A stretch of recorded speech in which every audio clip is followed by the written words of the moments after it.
what municipal laws, fines could be owing if a house is extended over a drain? What are the dangers, the fines, and is there any way to remedy the situation? And wow, there we go. Wow. Yeah. Wow. Yeah. So, yeah. Bruno, I suppose when you saw the question and the photo, you were also like, sure, Thandeka, Yeah. this is something. It's, And yeah. I feel like I lost a bit, and that's why I'm getting this question to answer. Because Thandeka, I really am not even almost trying to make light of this situation. But the reason why Bruno and I both have our shocked faces and why I said I really don't want to answer this question is from what I can see. Now, I am severely under correction here because obviously I don't see any plans. I have no idea. All I have to base my answer on is this photo. And I almost feel like this is one of those photos that you will receive in an exam paper and they like want you to figure out what's going on here. And from what I can see, and Thandeka, I want to make it clear that I am basing my answer on your question and on this particular photo. So from what I can see, there seems to be a stormwater drain. Stormwater drains are usually on the outskirts of your earth. And a stormwater drain will every single time be outside of your building lines. I have never seen a plan, and I have been doing exclusively property law for very close to 15 years. So I have seen a plan or two in my life. I've never seen a plan which will allow a building line to cross over a stormwater drain.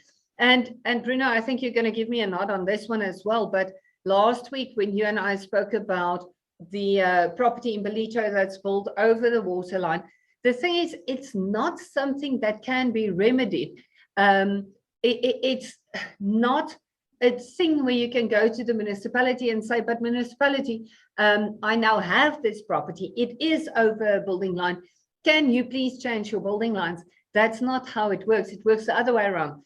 Your town planner comes in, does the earth layout, and then your building limitations are based on that.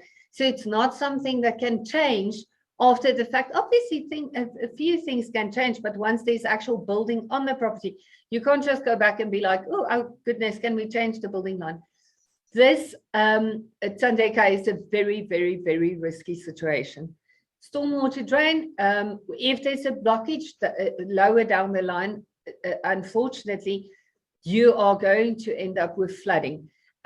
Personally, I would not live in a property like this for the risk, not just to your personal property, but actually also somebody can die because of this. So it's not just a threat to stuff, it's a threat to life. Because if there's a blockage and you do have a storm, unfortunately, this is the first place where you're going to start seeing flooding. So you have a very high flood risk. Now, first off, in purchasing a property, if you walk into a property and you see this, please, please, please don't buy it, because you can't remedy this. The municipality is not going to fine you for something like this. The only answer to a situation like this is unfortunately demolition. So if you purchase the property after viewing a property, unfortunately, you're not going to have any recourse against the seller, because the conversation on buying a property foots to it, and then we have latent and patent defects, unless this was in some way amazingly concealed by the seller, which I must say, it would be a massive mission to conceal it, because to even cover this by a carpet, you will feel it when you walk over it. So you won't be able to go to the seller and say, but you didn't disclose this to me. This is a very obvious thing. If there was different flooring over it, that would change the game, but it doesn't look like it, because I can see there hasn't been tiling over that specific spot. So what we're seeing here is a contravention of municipal bylaws, a very serious one. And the only solution to this is demolition. If you purchase the property with this situation happening, unfortunately, you're not going to have any recourse against the seller.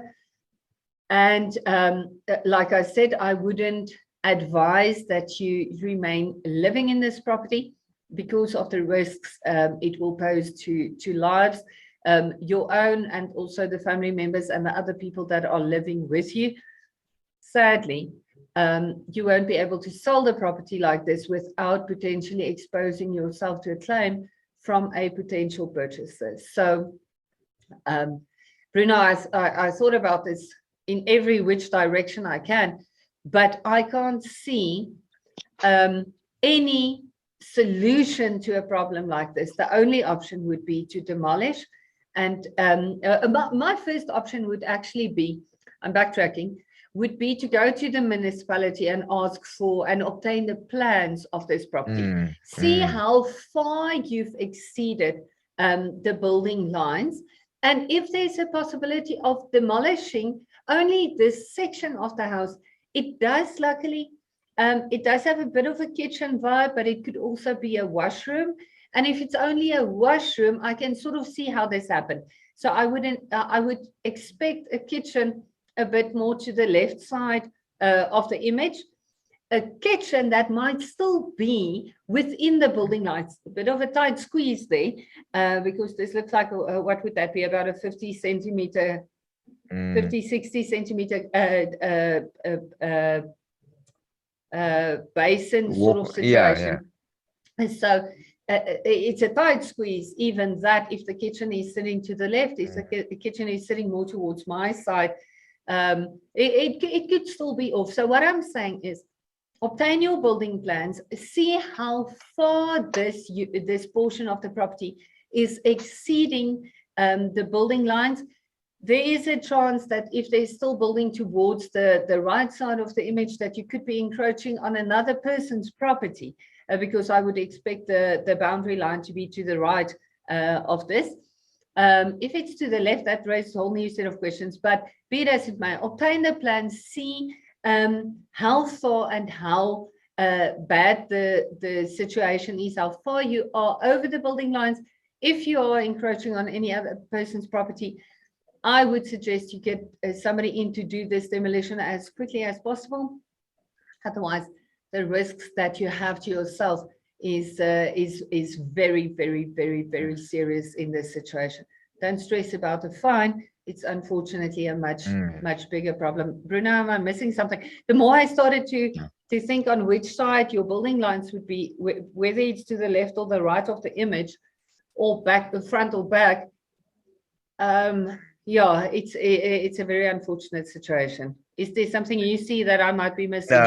No, look, so I totally agree with you. Up until this point, it would be speculative. We would not we, because we don't town planners and guys dealing specifically with construction, or you're submitting building plans. They would need to have a look at this and just try to figure out what went wrong and what the path of least damage would be. Let's put it like that. It's pretty much certain, I mean, it's certain that this shouldn't have taken place. So, I mean, that's a given.